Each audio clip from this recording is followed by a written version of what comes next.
Good evening, everyone, and thank you so much for joining us. For those of you that do not know me, I am Urel Silverio Marshall, class of 96. I typically run the role of programming chair for Trinity's Women's Leadership Council, but tonight I get to be the moderator for an evening with Trinity Entrepreneurs. And I wanted to also make sure that we introduce Melissa Bronzino Regan, class of 87. She's our Associate Director of Alumni Relations, and she's working behind the scenes this evening. That's why she doesn't have her screen on. If you have questions about the Trinity Entrepreneur Network and how you can get involved after tonight, please feel free to contact her. I'm sure many of you have also seen her email in the confirmations that you received when you registered. A few housekeeping items. Tonight's program will be recorded. The recordings are available in the presentation archive on the Trinity website. We want this to be a conversation and interactive. So what does that mean? If there are any questions that you have for our panelists as they're having a conversation and as I ask them questions, if you see at the bottom of your screen, there is an option for Q&A. So you can pose your questions there and I'll be happy to share at the right moments. But we also would love to have you interact with us. So in the chat, there you could have conversations so that everyone can see and we can keep on going.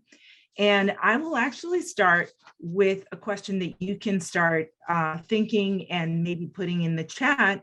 And the question is, what would you like to see for this evening? What are you hoping for?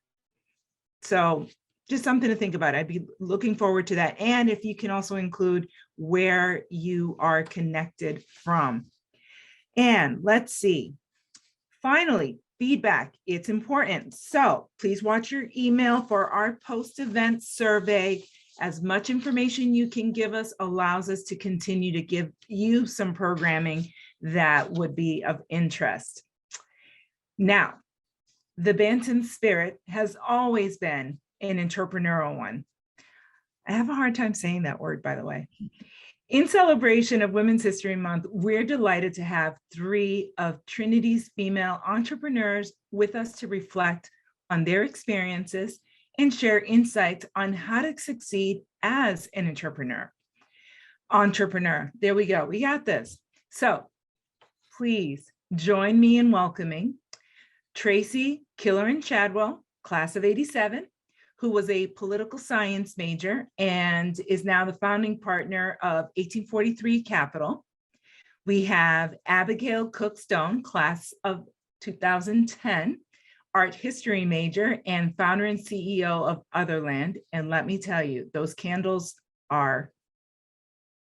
And finally, Requita Byrd, class of 2014, she was an English literature major with a minor in African American studies. And she's the founder and CEO of Regally Refined. Now, I'm going to have them share a little bit about who they are, and then we can get into the questions. So let's start with you, Tracy. Give us a little bit of background. Thanks, Urel. I appreciate it. I'm Tracy Chadwell, formerly Tracy Killoren, when I was at Trinity and graduating in the class of 1987.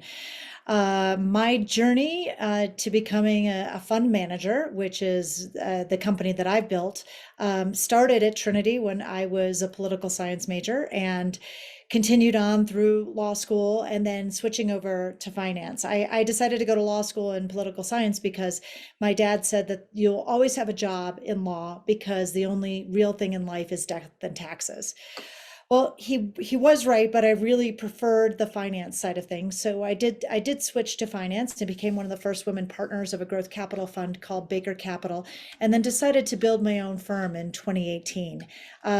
Entrepreneur magazine actually reached out to me and said, we're going to nominate you for our inaugural list of 100 powerful women. And I said, but I'm not an entrepreneur. I back entrepreneurs. And they said, no, actually you are, because you built your firm, which I sort of found really funny because I thought, I'm not an entrepreneur, but I guess I am. And the firm itself is a venture capital firm that is focused on investing in technology companies at the Series A and Series B level. And we are primarily interested right now in changing the way that we view and experience aging. So we invest in companies that are focused in the silver tech area. So Abigail, I'm going to pass it over to you now. Great. Thank you so much, Tracy. So hello, everyone. I'm Abigail Cookstone. So I'm the co-founder and CEO of Otherland Candles. If you're not familiar with us, so we're a modern, digitally native scented candle and home fragrance brand. So we're based here in New York City, started in 2017, and I made my way from Trinity, where I studied art history and architecture, to New York City, where I worked at Ralph Lauren actually in art acquisition. So creating these immersive lifestyle environments in the stores and showrooms. And from there, I had really always felt I had this itch for starting a business since I was a little kid, and made my way to Columbia Business School, which is where I met my co-founder and now fiance, Sayed Markar. And in 2017, we started Otherland. So we launched direct to consumer, selling just through our website. So it was all about tackling this big challenge of how do we sell scent through the internet? And that was a big thing that we took on really through this visual first approach. So working with different artists for each edition we create. So they're completely different. Each collection drop a totally different vibe. And so we're now sold at Sephora and Nordstrom as well. And we'll soon be making our retail debut in Soho. So yeah, and I'll turn it over to Requita. Good evening, everyone. My name is Requita. I'm the founder and CEO of Regally Refined. And after graduating from Trinity, I started my lifelong dream of becoming a teacher. So I joined Teach for America, and I returned back to my hometown of Chicago, and I taught high school English for a couple of years. I found that I was not satisfied with what I thought I always wanted to do. And so beautifully, my mother gave me a letter that I had written to myself a few years before. And in that letter, I told myself that I wanted to travel and teach. And that is when I knew that I wanted to leave the United States. So after that, I then moved to Peru and Saudi Arabia. And in my journey overseas, I met a lot of beautiful women who dealt with different struggles and different understandings of what it meant to them to be a woman. And so that is what inspired me to develop Regally Refined, which is an organization that is geared towards helping women alleviate the impact of gender bias. And so we do that by providing life coaching, as well as different monthly events where we may talk about topics such as building confidence, how to negotiate your salary, or how to overcome negative thinking in the workplace. And since then, we are now becoming a nonprofit organization. So that's good news for us, because I do want to have a greater influence in communities of need where I am able to connect with younger professionals, particularly women of color who are new to the workplace. And I would like to have a greater impact on helping them identify their struggles in the workplace so that they're able to overcome that. And that pretty much is the background on how I began Regally Refined. That's what we do. And so I'll give back to you, Uriel. I'm speechless with the variety, not only in terms of experience and the interest, but the range, and also in terms of the time period that you came out of Trinity. So let's start with that conversation of what changes you have seen as a result, and how that has played a role in where you are right now, from being a Trinity student to being a Trinity alum. Who would like to start? Tracy, I'm going to start with you, because I have to say, in terms of time, you've seen the biggest gap. Yeah. Absolutely. Yeah, no, it has been a phenomenally long time since I was at Trinity, although I've definitely been back to visit, and we've seen tremendous changes, not only on the gender issues, but then also too technological changes, right? We have seen the ability to build a business, the costs come way down. So there's opportunity for so many more people to actually be an entrepreneur and to build a business now, because you no longer need a Xerox machine. You no longer need a fax machine. You no longer need a telephone system. You no longer need office space. It's really incredible. And I think that the more that those barriers come down, and cost is always a huge barrier for anyone, I think that we'll just continue to see more and more diverse voices creating really interesting businesses, ones that are personal businesses and ones that can be billion-dollar businesses. So Thank how you for about you, that. Abigail? What have you seen? Yeah, I mean, I completely agree. When I think back to when I graduated from Trinity, I mean, Instagram wasn't around. We were still kind of, I think I had a Twitter account, but like that was very new. We were all kind of migrating from our BlackBerry Pearls BBM onto our iPhones. And I remember it was right after the recession when I graduated in 2010. And if you were able to get a job, you were considered so lucky at that time. And so kind of the idea of starting a business at that point, it wasn't even something you considered. It was just, to try to get whatever you can. And that was a big kind of fight at the time. And it's been incredibly interesting just to see how the world has evolved since then, social media and all kinds of stuff. I mean, social is so integral to my business right now. It's our biggest organic channel. It's where we put a lot of our resources. That's certainly been a huge change, and everything you're talking about before, from our warehouse to Shopify to what have you. It's incredible. I think how some of those barriers have come down. We didn't even have cell phones when I was at Trinity. we had answering machines on our hard lines. Wow. I'm Requita, how class about of you? 96 and it's the same. Yeah, there was no cell phone. How about you, Requita?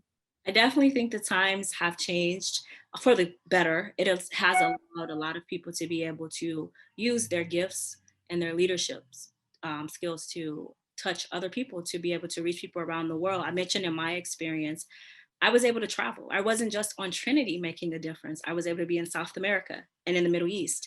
And then I'm able to sit here on a panel with Trinity and share my experiences that would hopefully connect us all. So, I mean, I think that technology has been a plus, and that it should have been an encouragement for many people to want to step into entrepreneurship, especially women, which is why I do what I do, because I think women have a very powerful voice. And I think the more that we see other women doing the things that we want to do, I think the better we're able to connect with one another and make a difference. And so I think times have changed for the better.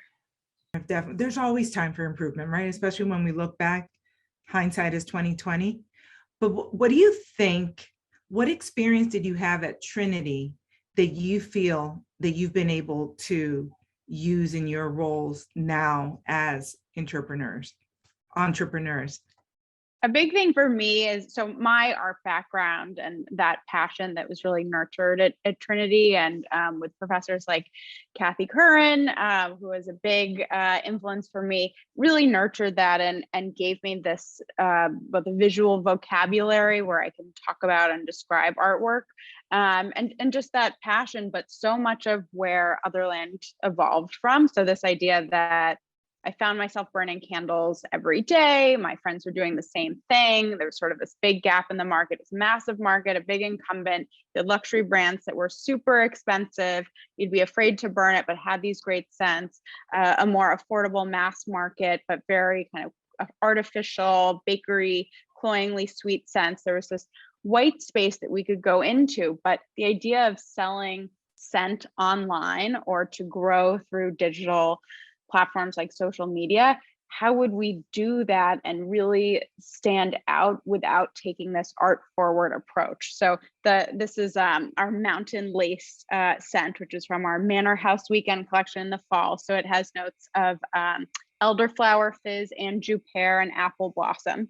So this is just the candle. We have a matchbox that coordinates with it that you get. There's a big platform in the unboxing experience that kind of illustrates this whole collection story. It's kind of, you know, you're on a chalet, it's the fall, it's rolling green hills, you're sipping an elderflower cocktail. It's all about creating these stories and connecting the customer with kind of the emotion of the scent, except that they can't actually smell it. And so having this visual first approach to this market has been our calling card and our big way to grow and differentiate and kind of bring in this third dimension. It's also, you know, in supporting artists and all of that too, but taking that art history background like completely set me up, I think, for having this art forward perspective that has been huge for us.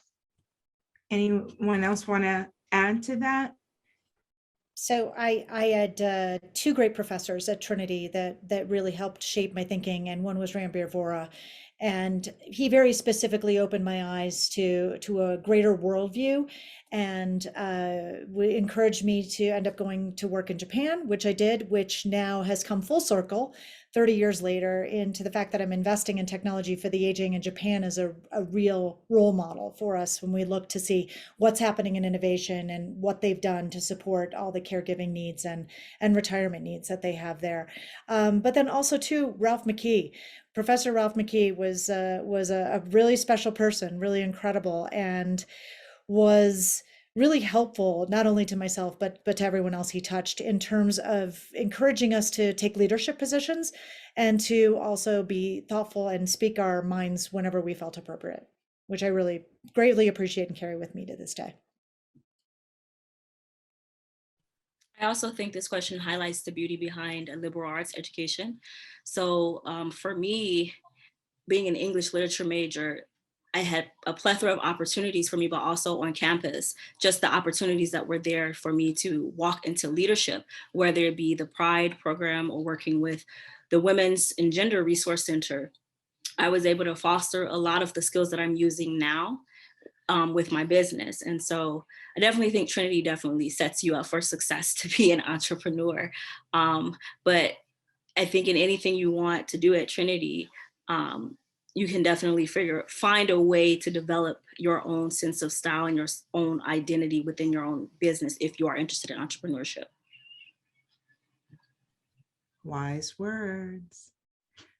We're highlighting a lot of the good, but let's talk a little bit about also the challenges and negatives. What would you find the most challenging? Because there's some, I imagine, in the audience that already are entrepreneurs and not sure, you know, maybe they're faltering. Then you have those that are thinking about it, but have that fear.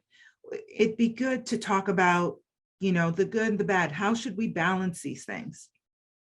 Happy to start on this one. First of all, I believe no fear, that you cannot be governed by fear. And every time you make a decision based on fear, it's the wrong one. And so I think that is just a guiding principle that I live by. But then the second one, which is much more practical, is make sure that you're prepared financially to take the entrepreneurship journey. It's one that often takes a little bit longer than you expect. So while you are in your career, and you can still learn things and prepare to be an entrepreneur while you're in your career, but also make sure you're putting aside savings. And I always like to say a really good rule of thumb is to make sure that you have 3 years of income set aside before you start your journey, because it's going to take a lot longer than you think. But it doesn't have to be 3 years, but really pencil out how long you think it's going to take and make sure that you have that capital set aside, because having a solid financial foundation will just let you build everything so much more easily and quickly without having to worry about your paying the rent. One piece of advice one of my business mentors gave me, similar to you, Tracy, is that he said, don't quit your day job, right? When you're first starting your business, you don't know what's going to happen. So don't just throw everything away and start working on your business, but you have to find the right balance, because with being an entrepreneur, you never know what is going to happen. So you always have to be prepared for a high and a low. And sometimes you're going to be in a low more than you are in a high, but you have to be persevering and you have to be dedicated to your cause and your purpose as to why you're doing what you're doing, if you really want to make it as an entrepreneur. And that's really one piece of advice that I can give you.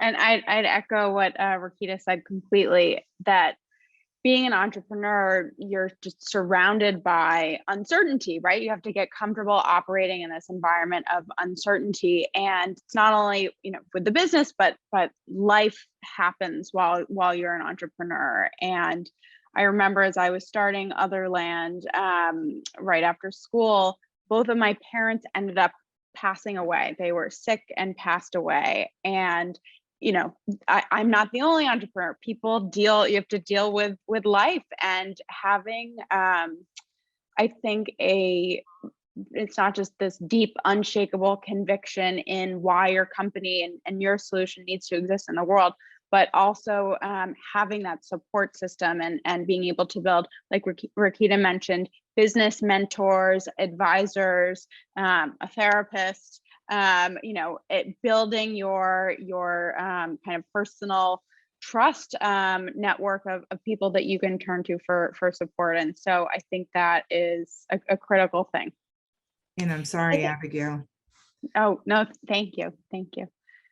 Tracy. Yeah, I just also want to say too, before you decide to get into entrepreneurship and to build a business, it's always important to ask yourself why you're doing it. What's the why behind it? And if the why is I want to make a lot of money, there are probably a lot easier ways to make a lot of money. And if the why is because you want notoriety or want to be famous, there's a lot of easier ways to be famous. If the why is to change and to serve a need that exists in the world, a real need, something I'd heard once before is never start a company unless somebody else asks you to. Then you might actually have something. And if you have a passion about something that really moves you, that's just going to take you over the edge. That's going to really make it that much easier, again, to get through those down days, because you will have those down days. And if you can remember why it is you started it in the first place, I think it's really helpful. And one of the reasons that I ended up starting my fund, I had retired for a little bit and I was home with my kids, and I saw I think it was the Always commercial where it says "Run like a girl," and it shows a little girl running really strong. And then as women get older, they start to run with floppy arms and not capable of running, quite frankly. And I really was moved by that. And I said, I'm sitting on the skill set of being able to be both a mentor to people building businesses and someone to help finance people build businesses, and then someone maybe for women to look up to, and I'm not doing it. And so I need to get back into the workforce and do that. And that has carried me through, because I've had some really tough times. I'm sure it hasn't always been nice. I mean, there's pain, there's, what's the word? Frustration. Thank you. Like, it's not reassurance. And all of those things. Actually, Robin in our audience was asking, what do you think of panelists? What do you think of Shark Tank? Do you think it's realistic or not so much?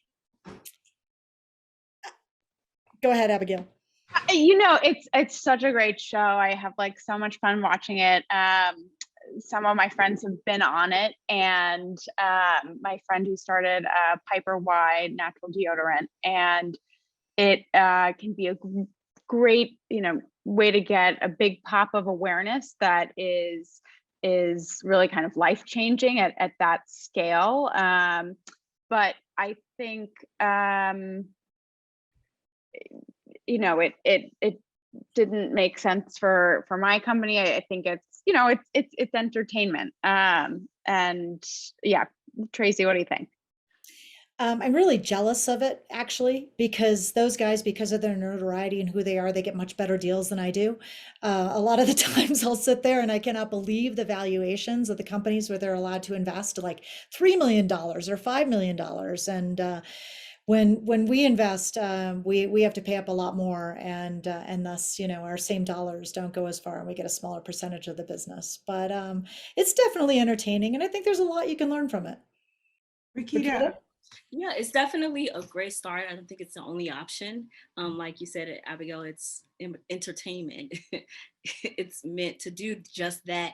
But I do want to share this story that I always share on my platform. There was a woman back in 2009 who pitched the idea of selling face masks with quirky faces, animals, etc. And she was turned down. And then if you fast forward to 2019, 2020, we are in COVID and everybody's wearing face mask. And it's like, that was the multi-million-dollar deal. And so with that, I don't think that show is the end all to everything. It's just one way to step into entrepreneurship. But at the end of the day, I think what I learned from that and why I love to share that story is because you can start your own thing and you can be your own self. And so even if no one else believes in you, you have your idea, you have your passion, stick with it, follow through, just do your own thing. And that's what it truly means for me to be an entrepreneur. And actually, Requita, I was just thinking about that in the work that you do. I imagine that you have clients that are looking maybe to be independent or self-starters in addition to entering the workforce. But what would you say, or how do you support?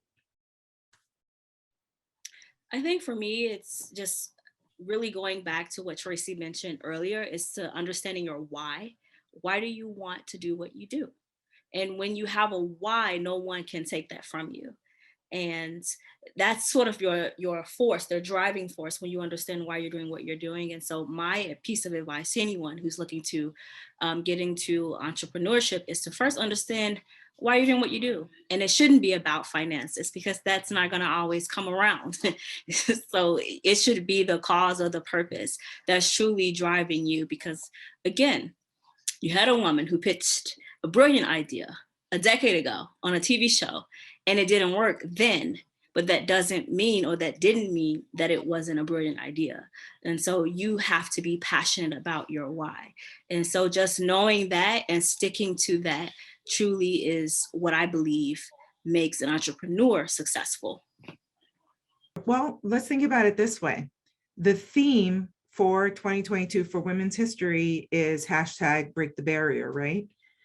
Do you feel that that is especially true in the fields that you're in as entrepreneurs?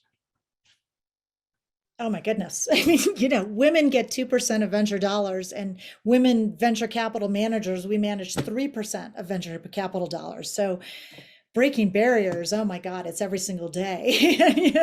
And a lot of times, we'll have companies pitch us and they'll say, well, I've never pitched to a woman before, so it's really crazy. But I think that, I'll just give a small example. We just recently funded a menopause company. We understand the problem, and I think that you're going to see, as you have more diverse voices and more diverse people, investing capital out there, you're going to see more and more innovation in pain points that traditionally haven't been funded in the past. And one of the things is, when we do fund a company, we really have to understand the pain points. And so I think it might be very difficult for gentlemen to really understand what happens hormonally to women's bodies as they change over time, and realize how debilitating it is, and recognize the fact that 20% of the workforce is currently in menopause. These are just things that don't occur naturally, but very much so to somebody like me. I mean, Tracy, you're an icon, and certainly in venture capital. Yes, completely. As a candle company founder, maybe a little less barrier breaking, but But you're perhaps a founder, one of the few out there. It's great. Yeah, in the digital space, and going after Bath and Body Works, a company started by Leslie Wexner, and we're coming for him. I'll actually add, Tracy, funny story. So a VC once said to me, referencing actually a blog post that another VC had written. So they were analogizing the shortcomings of engineering and product development they said it's like the 9 women problem. 9 women can't make a baby in a month. And oh my goodness, I know. I'm not even sure I can understand that. That if you had 9 women working to make a baby, that they couldn't do it in a month. That if you had, 100 engineers writing code, that you couldn't, automatically have an amazing product in a month. It grows and it's iterative. But can we leave our reproductive cycles out of this and yeah, well, but it just shows lots of different minds thinking in lots of different ways, and that's Yeah. why I always find it's important too to have, people do think differently, so it's Totally. really good to have around the table different types of mindsets and different types of intelligences. I always say that there's 60 types of intelligences and we test for 2, which is ridiculous. So, but diversity comes in all forms. It comes in gender, it comes in race, it comes in geography, it comes in level of education, it comes in life experience. And so when we're looking to fund companies, we always really prefer to have a lot of different skill sets and intelligences around the table. And some are less insightful as the what you just mentioned, but really sometimes the combination and the checking of each other's thinking is really valuable and really important. Actually, this goes hand in hand with Pinal Patel asked, do you only work with women entrepreneurs or men entrepreneurs in funding ideas? So I think this one goes to you, Tracy. Oh, for me. Okay. So no, we are not a gender lens fund. We actually just very naturally have ended up funding 82% of our funders have been diverse, which we're really proud of. And we do have an internship program that has 7 diverse interns as well. But no, we are not gender lens, and we really are primarily focused on funding the best ideas out there and the funding the best entrepreneurs with the best networks and experience. That makes me think in terms of, do you feel, and this is just based on what we were just talking about and this question, do you feel that as women, we tend to be more diverse because we already know what a challenge it can be? I mean, I'm listening to some of the examples that you've already given, and I know that my students have questioned, why do we still have these heritage months and such? And I'm like, because we still have to acknowledge.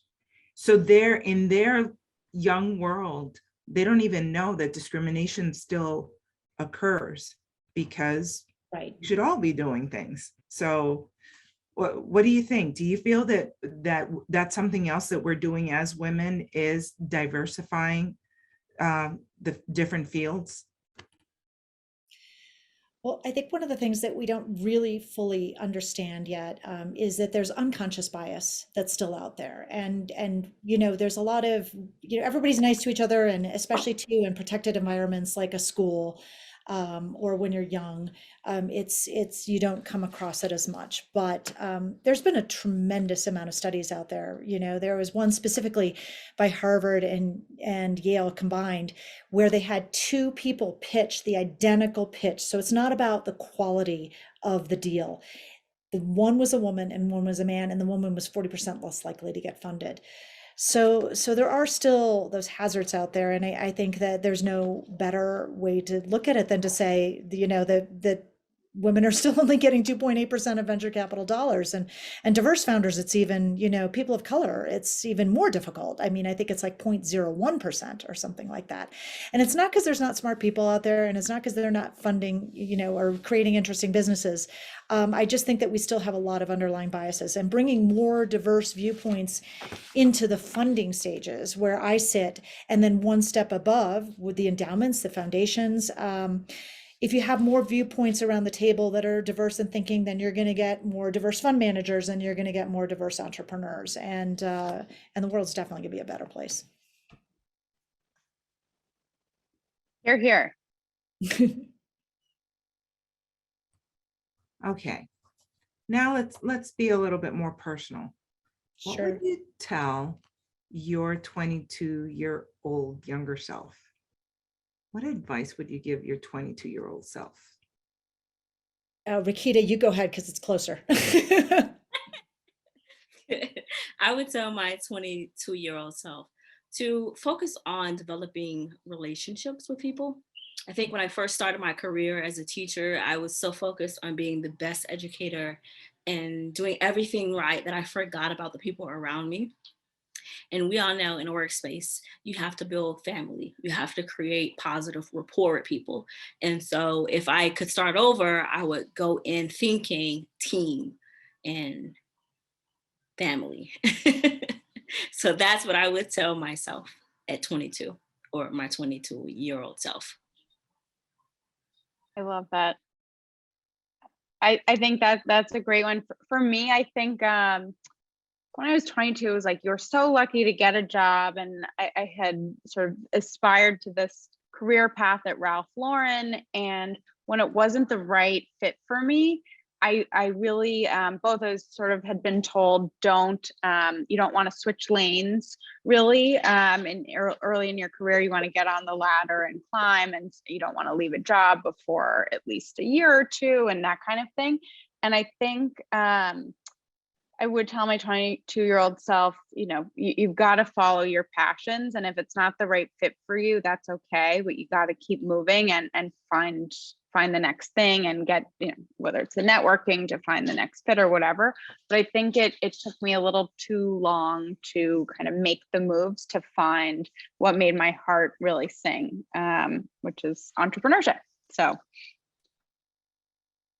I agree with both of those things. And, Requita, to your point about the network, it's incredibly important. And every good thing that has happened to me and every good thing that I've been able to do for our portfolio companies has been because of my network. And that is something that I was very aware of building, even when I was younger. And it's something I tell young people all the time, okay, you're 8 years old, start a LinkedIn account, and Abigail, too, to your point, my goodness, about, being true to yourself and listening to what's inside of you and what really interests you, I think is so incredibly important. And I think I did not do enough of that. Like I mentioned, I went to law school because my dad told me to. And so I would definitely tell my younger self, get a JD MBA, not just a JD. And, I really wished I'd gotten an MBA because that is really, I just love building businesses and I love finance. And that wasn't the design in my family for me. But I really, at the time, didn't have the confidence to listen to who I was and what I wanted to do. And I think a lot of that only comes when you are able to, when you're in a safe place, first of all, because I cannot presuppose that everybody, who's listening to us today is in a really good place, in a safe place where they could do that. But finding out who you are by spending time. And I always say, go into nature. You have to be quiet and you have to, if you can meditate, it's really great. And it really helps ground you and really figure out who you are, because when you figure out what your talents are and what really excites you and what moves you, that is by far the best place to spend your time, because then, like they say, you'll never work a day in your life, right? Yeah. It is so, so true. Wow. Robin has another question for you guys. Oh, thanks, Robin. I'm so happy for this. This is going to be interesting. What do the panelists, you, think of portrayals of entrepreneurs like Elizabeth Holmes in Dropout or Anne Hathaway in the We Works movie? Do entrepreneurs get portrayed realistically in movies and documentaries, docudramas? And then third, what about business media coverage of female entrepreneurs? These are some deep questions. this is a hot topic. Yeah. This is a very hot topic. Well, the media loves to go after female entrepreneurs, and we've seen it time and time again. It's a really troubling trend. I think I haven't watched the WeWork movie yet, or actually I haven't seen Dropout either, but obviously I'm very familiar with the story. What I think about with Elizabeth Holmes sometimes is at the very beginning of having a company or a product, you you kind of hack it together. And learned how to make candles, and I found some cool stickers and got someone to do calligraphy and kind of put them together and pretended it was real, and it would do some customer research and that kind of thing. And you know, even when we first launched, we were shipping the candles ourselves and putting the labels on, that kind of thing. That's very different from the massive fraud and, you know, wire fraud and everything that she committed. But there is, I do understand the mentality of at the beginning of your entrepreneurship journey, that's kind of what you do. You figure out how to create an MVP, a minimum viable product, and put it out into the world to get feedback. So I can relate to that point. But yeah, I think it's been really disappointing to see all the takedown pieces in different media outlets. And I don't know, what do you guys gals think about it? It's frustrating. Yeah. I think there's a lot of positives and negatives, right? You know, obviously there has been a lot of negative focus on Elizabeth Holmes, and you know, we've seen men who have been entrepreneurs rape women and put them in closets, and you don't see as much media attention as you do with, you know, Elizabeth Holmes. And you know, I read that in my news for technology, but you know, it doesn't seem to get the mainstream. The mainstream really wants to attack the young, beautiful blonde woman who created a company like that. And I'm not saying she shouldn't have been arrested and shouldn't have been put on trial, but I do think there is an undue amount of focus on that. And obviously with the U.A.A scandal with the CEO, you know, focusing on women who are too bossy. I mean, I think women have been called bossy for a really long time. But then if we look at the positive aspects, you know, there have been a tremendous amount, like Entrepreneur Magazine is really focusing on helping raise the profile of women entrepreneurs and women entrepreneurs in a lot of different segments. I was just named to the Forbes first 50 over 50 list, which, you know, that's a double whammy, right? Because it's women and age. You know, you're over the hill, and you still created a company, and you're a woman. And so hats off to Forbes for really highlighting that and saying it doesn't matter who you are or you know how old you are, you can still build something really meaningfully and impactfully, like you know, Jennifer Doudna building CRISPR, right? So I think we have to take the good with the bad. We're kind of in the limelight right now, and we're getting both the positive focus and the negative focus. And I think a lot of the times you just see too, you can see very positive highlights of the entrepreneur journey without really understanding all the hard work and time, especially that it takes to get there. But yeah, do we put the spotlight on Elizabeth Holmes? For sure. And there's lots of men doing almost exactly what she's doing right now in Silicon Valley. How about you, Requita? You have a viewpoint? Definitely. So I've never seen either one of those movies, but I do know that the media has a way of negatively portraying women who are empowered. So my advice would be to not pay attention to the media. The media is there for entertainment. So you have to be able to disassociate from entertainment and reality, but also be proud of who you are and own you. So if you are a little bit more aggressive, don't be afraid to be that way. That's you. That's who you are. I'm sure someone will love you. Own that, right? That is what makes you different. And so I don't think the media always portrays women correctly who are game changers in the media. They have a way of making a woman feel bad about who she is. If she's successful and if she's been aggressive about it, it's a problem. Like there's something attached to it. And I don't think that's true. I think that we have to recognize that, and that we should know that that's just a part of being a leader.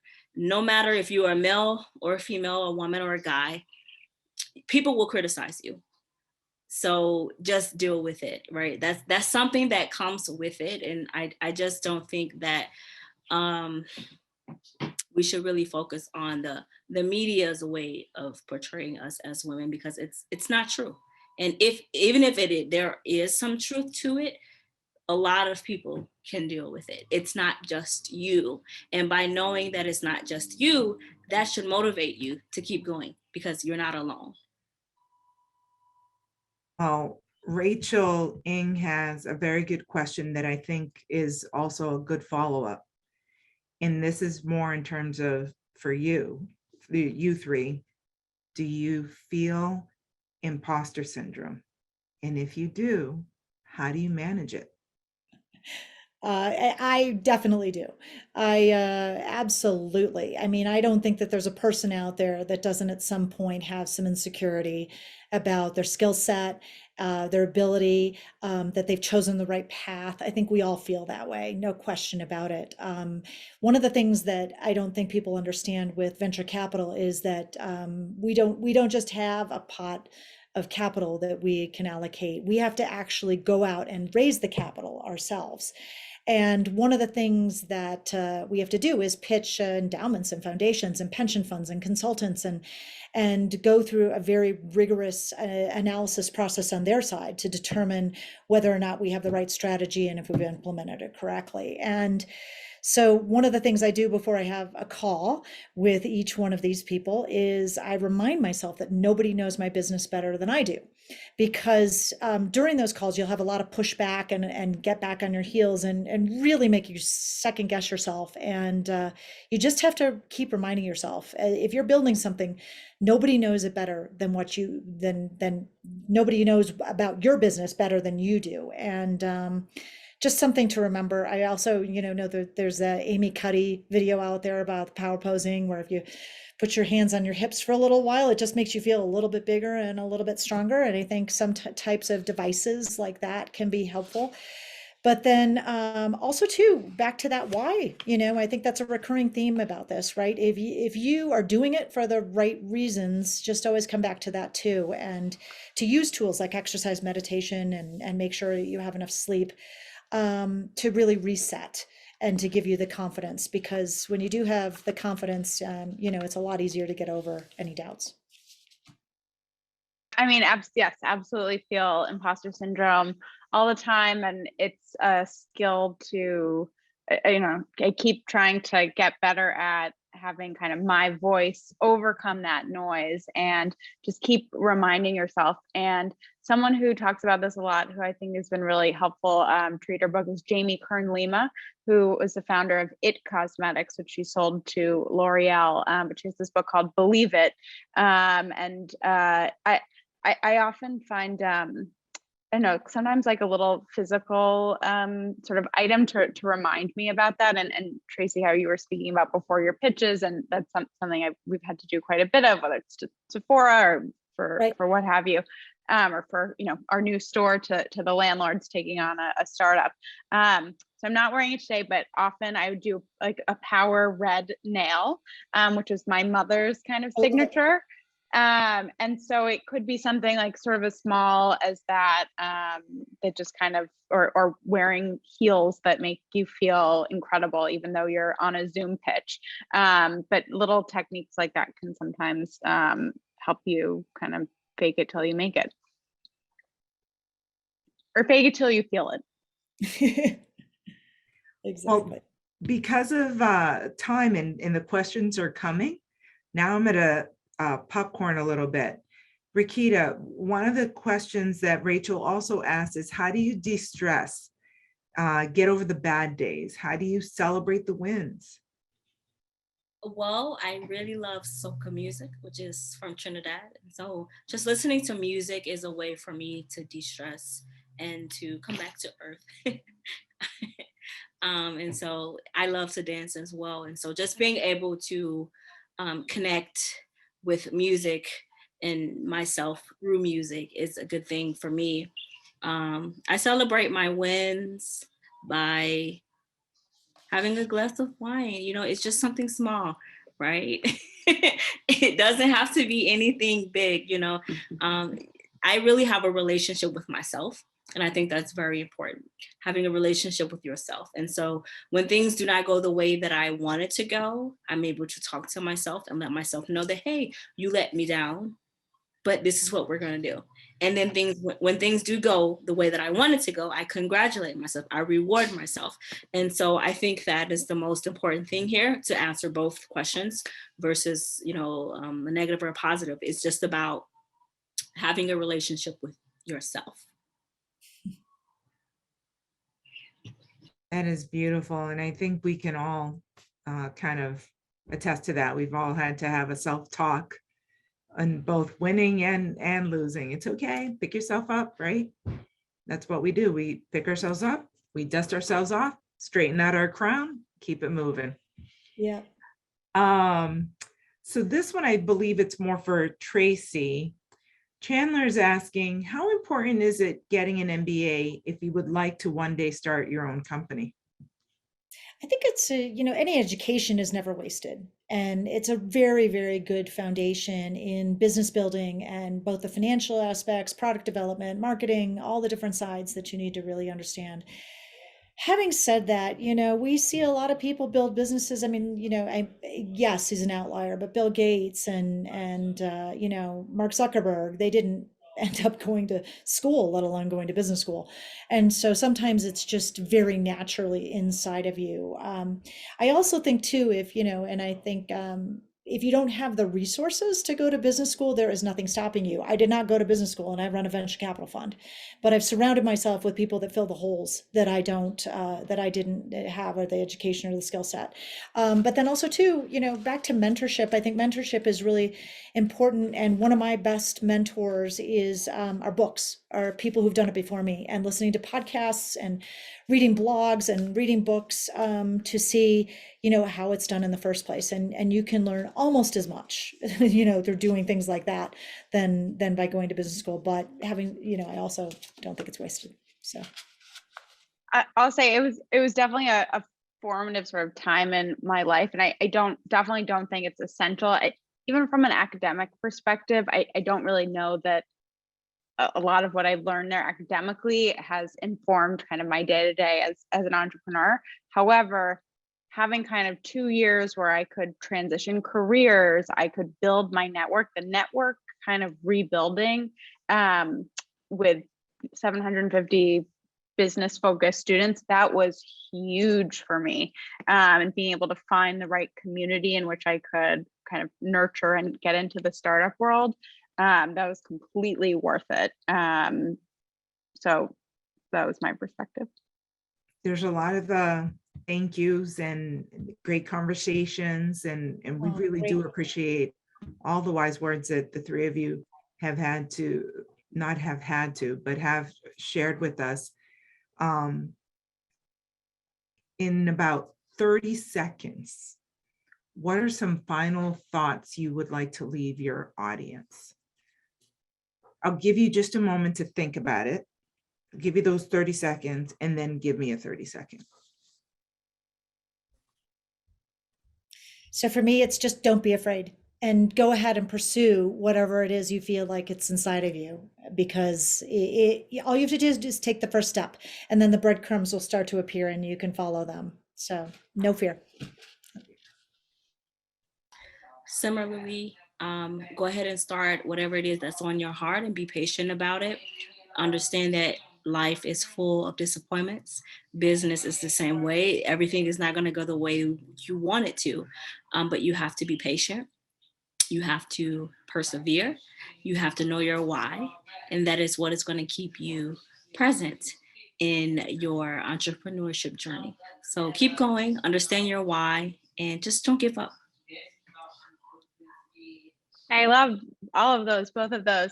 I guess I would add, if you are considering entrepreneurship, build something people love. And that comes from doing so much consumer research. If you have an idea, you need to tell everyone you meet, your Uber driver, the person you meet at a bar, person in the elevator with you. Tell everyone your idea, get the feedback. And from there, it's really, about learning from that. But see how people react, write that feedback down and build from there. It's so true. I have entrepreneurs come to me all the time and they're like, well, I don't know if I can tell you everything about my idea. And I said, well, how can I decide if I'm going to invest if you don't tell me? But, there's a great Thomas Edison said, ideas without execution are illusion. And so I totally agree with you. Tell everybody what you're thinking and just get a lot of data points. So great point, Abigail. Thank you so much, ladies, for your time and for, again, your wise words. And thank you to our audience for Thanks, wonderful everybody. questions. that support. And hopefully you have all gained at least one little bit of information from this evening. The And questions were good. Yeah, Hot well, thank you. topics. Yeah, thank you, everyone. they really were. Thank you for helping me out, peoples. Thank you. Just want to remind our guests that there will be a post-event survey in an email tomorrow. Keep an eye out for Melissa's emails. And also, if you want to join the Trinity Entrepreneurial Network and follow up with Melissa, you're going to see it in the email, but just in case, if you're interested now, her email is melissa.regan@trincol.edu. And if you're interested in reaching out to Abigail, Tracy, or Requita, their information will also be in tomorrow's email. Everyone have a wonderful evening. Thank you. Thanks, Urel. Thank you. Thanks so much, Urel.